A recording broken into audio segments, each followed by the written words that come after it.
If you've been part of VNC, you know typically at the end of the service, I come out and just kind of give 2 seconds about what the next one is. We kind of have it in our mind and where we're going.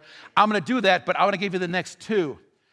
Next, we've been in Advent. Advent's a term we throw around. It's very simply defined. It's the season of preparation for the birth.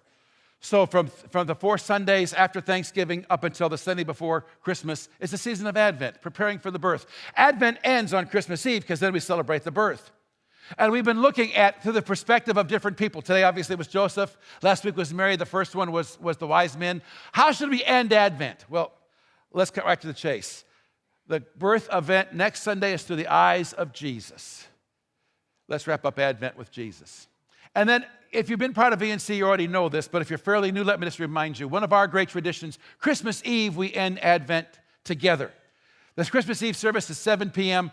The dynamic part is the 9 o'clock service and 10:45 service. Everybody, the whole tribe, there's not 2 services that night. We all just come in. There's more than 1,000 people here. We end with communion. It is really one of those great events, traditional events of our church.